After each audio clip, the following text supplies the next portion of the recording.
Hello hi ಸ್ನೇಹಿತರೆ, ದ್ವಿತೀಯ PUCಯ political science 2 ಅಂಕದ ಪ್ರಶ್ನೆಗಳು ನೋಡ್ತಾ ಇದ್ದಾವೆ. ಇಂಗ್ಲೀಷ್ ಮೀಡಿಯಂ ಎಲ್ಲ ವಿದ್ಯಾರ್ಥಿಗಳಿಗೆ ಕೆಳಗಡೆ ಕಮೆಂಟ್ ಬಾಕ್ಸ್ನಲ್ಲಿ ಈ ಒಂದು PDF ಲಿಂಕ್ ಕೊಟ್ಟಿರ್ತೀನಿ. ಇಂಗ್ಲೀಷ್ ಮೀಡಿಯಂ ಎಲ್ಲ ವಿದ್ಯಾರ್ಥಿಗಳು PDF ನೋಡ್ಕೊಳ್ಳಿ, ಕೆಳಗಡೆ ಕಮೆಂಟ್ ಬಾಕ್ಸ್ನಲ್ಲಿ ಲಿಂಕ್ ಇರುತ್ತೆ.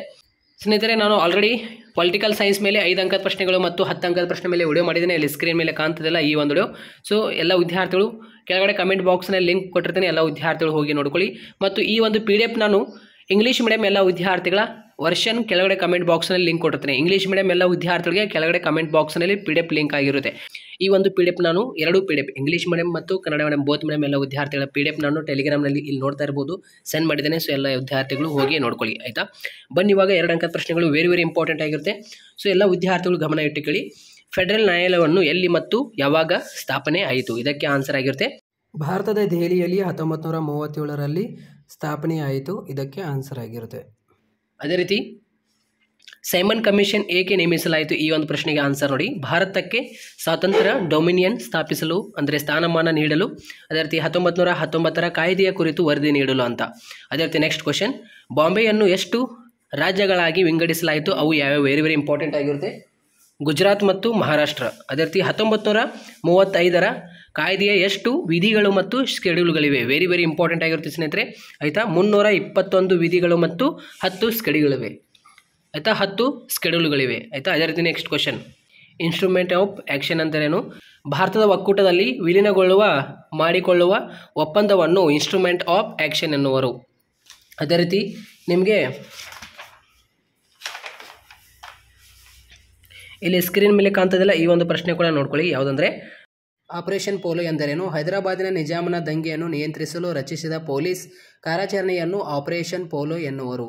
ಈ ಬಹುಪಕ್ಷ ಪದ್ಧತಿ ಎಂದರೇನು? ಇಲ್ಲಿ ಸ್ಕ್ರೀನ್ ಮೇಲೆ ಕಾಣ್ತದಲ್ಲ ಈ ಒಂದು ಪ್ರಶ್ನೆಗೆ ಆನ್ಸರ್ ನೋಡಿ. 2ಕ್ಕಿಂತ ಹೆಚ್ಚು ರಾಜಕೀಯ ಪಕ್ಷಗಳು ಅಸ್ತಿತ್ವದಲ್ಲಿದ್ದರೆ ಅದನ್ನು ಬಹುಪಕ್ಷ ಪದ್ಧತಿ ಎನ್ನುವರು. ಇದಕ್ಕೆ ಆನ್ಸರ್ ಆಗಿರುತ್ತೆ, ಆಯಿತಾ. ಅದೇ ರೀತಿ ನೆಕ್ಸ್ಟ್ ಕ್ವಶನ್, ಇಲ್ಲಿ ಸ್ಕ್ರೀನ್ ಮೇಲೆ ಕಾಣ್ತದಲ್ಲ ಈ ಒಂದು ಪ್ರಶ್ನೆ ಕೂಡ, ಸಮ್ಮಿಶ್ರ ಸರ್ಕಾರ ಎಂದರೇನು? 2 ಅಥವಾ 2ಕ್ಕಿಂತ ಹೆಚ್ಚು ರಾಜಕೀಯ ಪಕ್ಷಗಳು ಕೂಡಿಕೊಂಡು ಸರ್ಕಾರ ರಚಿಸುವುದನ್ನು ಸಮ್ಮಿಶ್ರ ಸರ್ಕಾರ ಎನ್ನುವರು, ಆಯಿತಾ. ಅದೇ ರೀತಿ ನೆಕ್ಸ್ಟ್ ಕ್ವಶನ್, ಇಲ್ಲಿ ನೋಡಿ, ಸಾರ್ವತ್ರಿಕ ವಯಸ್ಸಿಕ ಮತದಾನ ಪದ್ಧತಿ ಎಂದರೇನು? ಉದಾಹರಣೆ ಕೊಡಿ. ಇದಕ್ಕೆ ಆನ್ಸರ್ ನೋಡಿ. ಭಾರತದಲ್ಲಿ 18 ವರ್ಷ ತುಂಬಿದ ಎಲ್ಲ ಸ್ತ್ರೀ ಪುರುಷರ ಲಿಂಗ, ಧರ್ಮ, ಜಾತಿ, ಆರ್ಥಿಕ, ಸಾಮಾಜಿಕ ಸ್ಥಾನಮಾನ ತಾರತಮ್ಯವಿಲ್ಲದೆ ಮತದಾನದಲ್ಲಿ ಪಾಲ್ಗೊಂಡು ತಮಗೆ ಬೇಕಾದ ಅಭ್ಯರ್ಥಿಯನ್ನು ಆಯ್ಕೆ ಮಾಡುವ ಪದ್ಧತಿಯ ಸಾರ್ವತ್ರಿಕ ವಯಸ್ಸಿಕ ಮತದಾನ ಪದ್ಧತಿ ಎನ್ನಲಾಗುವುದು. ಉದಾಹರಣೆಗೆ ಭಾರತದಲ್ಲಿಯ ಚುನಾವಣೆಗಳು. ಅದೇ ರೀತಿ ನೆಕ್ಸ್ಟ್ ಕ್ವಶನ್, ನಿಮಗೆ ಚುನಾವಣಾ ಆಯೋಗ ಎಂದರೇನು ಅಂತ ಕೇಳಬಹುದು. ಮುಕ್ತ ಮತ್ತು ನಿಷ್ಪಕ್ಷಪಾತವಾಗಿ ಚುನಾವಣೆಗಳನ್ನು ನಡೆಸಲು ಸ್ಥಾಪಿತವಾಗಿರುವ ಆಯೋಗವೇ ಚುನಾವಣಾ ಆಯೋಗವಾಗಿದೆ. ಅದೇ ರೀತಿ ನೆಕ್ಸ್ಟ್ ಕ್ವಶನ್, ವಿದ್ಯುನ್ಮಾನ ಮತದಿಂದ ಆಗುವ 2 ಅನುಕೂಲಗಳು ಅಂದ ತಕ್ಷಣ ಸುಲಭವಾಗಿ ಮತದಾನ ಮಾಡುವುದು, ಇದರಿಂದ ಸಮಯ ಉಳಿತಾಯವಾಗುತ್ತದೆ. ಅದೇ ರೀತಿ ನೆಕ್ಸ್ಟ್ ಕ್ವಶನ್, ನಾಗರಿಕ ಸೇವೆಯ 2 ಲಕ್ಷಣಗಳನ್ನು ತಿಳಿಸಿ. ಇದಕ್ಕೆ ಆನ್ಸರ್ ನೋಡಿ. ವೃತ್ತಿಯ ನಿರತ ವರ್ಗ, ಅಧಿಕಾರ ಶ್ರೇಣಿ ಪದ್ಧತಿ, ಅದೇ ರೀತಿ ರಾಜಕೀಯ ತಟಸ್ಥ್ಯ. ಅಖಿಲ ಭಾರತೀಯ ಸೇವೆಗಳು ಎಂದರೇನು? Very important. ಕೇಂದ್ರ ಸೇವೆಗಳು ಮತ್ತು ರಾಜ್ಯ ಸೇವೆಗಳು 2 ಸರ್ಕಾರಕ್ಕೆ ಬೇಕಾದ ಅಗತ್ಯ ಕಾರ್ಯಗಳನ್ನು ಒದಗಿಸುವ ಸೇವೆಗಳೇ ಅಖಿಲ ಭಾರತ ಸೇವೆ ಆನ್ಸರ್ ಆಗಿರುತ್ತೆ. ಅದೇ ರೀತಿ ಅಧಿಕಾರ ಶ್ರೇಣಿ ಪದ್ಧತಿ ಎಂದರೇನು? ಈ ಒಂದು ಪ್ರಶ್ನೆಗೆ ಆನ್ಸರ್ ನೋಡಿ. ಪ್ರತಿಯೊಬ್ಬ ನಾಯಕ ಸಿಬ್ಬಂದಿಯು ಅವನ ನಂತರದ ಉನ್ನತ ಅಧಿಕಾರಿಯ ಆದೇಶವನ್ನು ಪಾಲಿಸಬೇಕಾಗುತ್ತದೆ. ಮೇಲಾಧಿಕಾರಿಯು ಕೆಳಗಿನ ಅಧಿಕಾರಿಯ ಕಾರ್ಯವೈಖರಿಯನ್ನು ಗಮನಿಸುತ್ತಾನೆ. ಇದನ್ನು ಅಧಿಕಾರ ಶ್ರೇಣಿ ಪದ್ಧತಿ ಎನ್ನುವರು, ಆಯಿತಾ. ಅದೇ ರೀತಿ ನೋಡಿ, ಆಡಳಿತ ಸೇವೆಯ ತಟಸ್ಥೆ ಎಂದರೇನು? ಈ ಒಂದು ಪ್ರಶ್ನೆಗೆ ಆನ್ಸರ್ ನೋಡಿ, ಆಯಿತಾ. ನಾಗರಿಕ ಸಿಬ್ಬಂದಿಯು ಯಾವುದೇ ರಾಜಕೀಯ ಚಟುವಟಿಕೆಯಿಂದ ದೂರವಿರುವುದು ಆನ್ಸರ್ ಆಗಿರುತ್ತೆ, ಆಯಿತಾ. ಅದೇ ರೀತಿ ನೆಕ್ಸ್ಟ್ ಕ್ವಶನ್, ಮುಖ್ಯ ಕಾರ್ಯದರ್ಶಿ 2 ಕಾರ್ಯಗಳನ್ನು ತಿಳಿಸಿ ಅಂದ ತಕ್ಷಣ ಮುಖ್ಯಮಂತ್ರಿಗೆ ಸಲಹೆಗಾರಾಗಿರುತ್ತಾರೆ. ಇವರು ಅನೇಕ ಸಮಿತಿಗಳ ಮುಖ್ಯಸ್ಥರಾಗಿ ಕಾರ್ಯನಿರ್ವಹಿಸುತ್ತಾರೆ ಅಂತ. ಅದೇ ರೀತಿ ರಾಜಕೀಯ ತಟಸ್ಥೆ ಎಂದರೇನು? ಇದಕ್ಕೆ ಆನ್ಸರ್ ಆಗಿರುತ್ತೆ.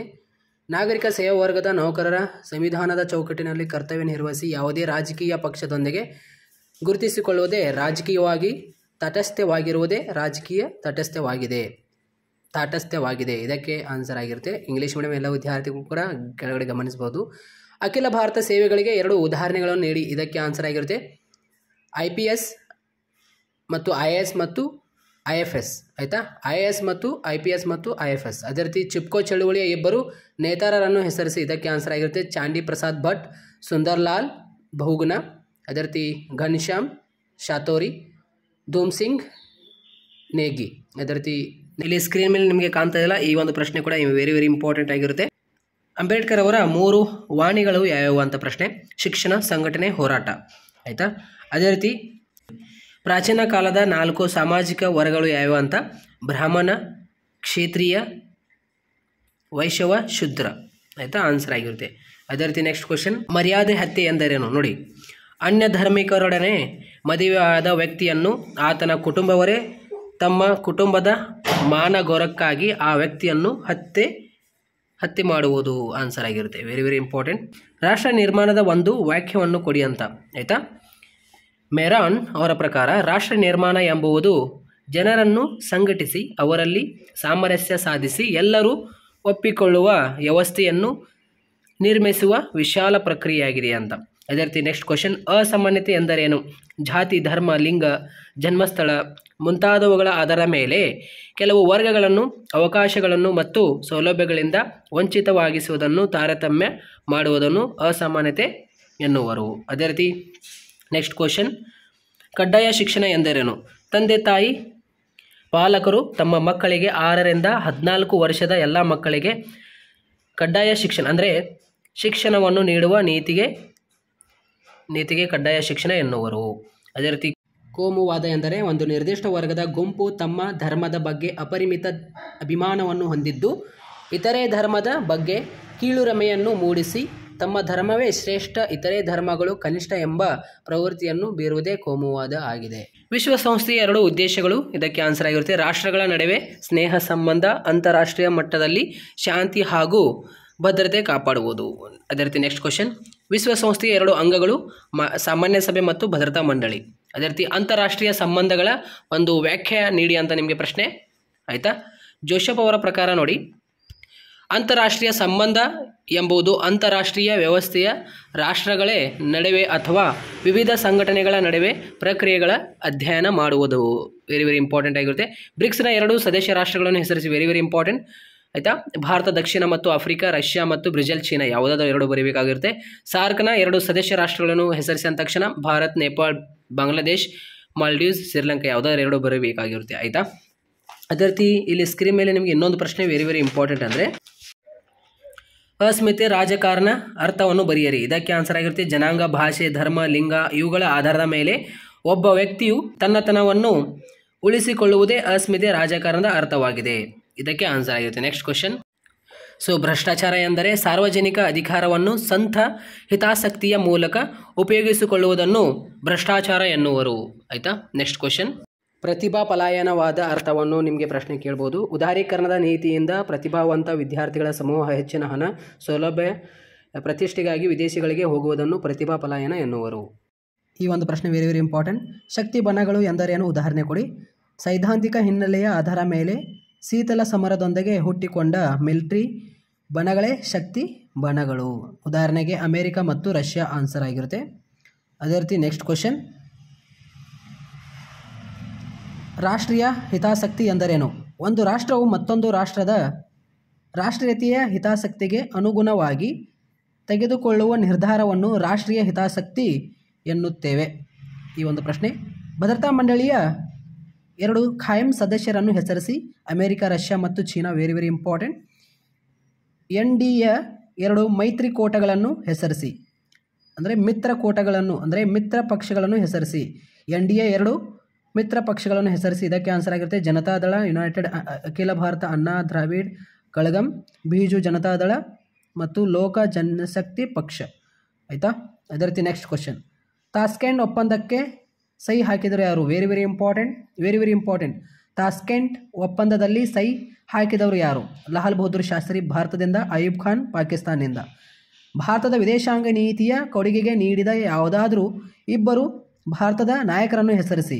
ಮಹಾತ್ಮ ಗಾಂಧೀಜಿ ಮತ್ತು ಜವಾಹರ್ಲಾಲ್ ನೆಹರು ಆನ್ಸರ್ ಆಗಿರುತ್ತೆ. ಸಿಮ್ಲಾ ಒಪ್ಪಂದದಲ್ಲಿ ಸಹಿ ಹಾಕಿದವರು ಯಾರು. ಇದಕ್ಕೆ ಆನ್ಸರ್ ಇಂದಿರಾ ಗಾಂಧಿ ಭಾರತದಿಂದ, ಜುಕರ್ ಬೂಟೋ ಪಾಕಿಸ್ತಾನದಿಂದ. ಅದೇ ರೀತಿ ಯಾವುದಾದ್ರೂ 2 ಮಿಲಿಟರಿ ಬಣಗಳನ್ನು ಹೆಸರಿಸಿ. ನಾನು ನಿಮಗೆ ಆಲ್ರೆಡಿ ಹೇಳಿದರೆ ನಾಟೋ, ಸೀಟೋ ಆನ್ಸರ್ ಆಗಿರುತ್ತೆ. ಭಾರತದ ವಿದೇಶಾಂಗ ನೀತಿಯ 2 ಮೂಲಗಳನ್ನು ಬರೀರಿ ಅಂದ ತಕ್ಷಣ ಮಂಡಲ್ ಸಿದ್ಧಾಂತ, ಕೌಟಿಲ್ಯನ ಅರ್ಥಶಾಸ್ತ್ರ. ಅದೇ ರೀತಿ ನೆಕ್ಸ್ಟ್ ಕ್ವಶನ್, ಪಂಚಶೀಲ ತತ್ವಕ್ಕೆ ಸಹಿ ಹಾಕಿದವರು ಯಾರು ಅಂದ ತಕ್ಷಣ ಜವಾಹರ್ಲಾಲ್ ನೆಹರು ಮತ್ತು ಚೌ ಎನ್ ಲೈ.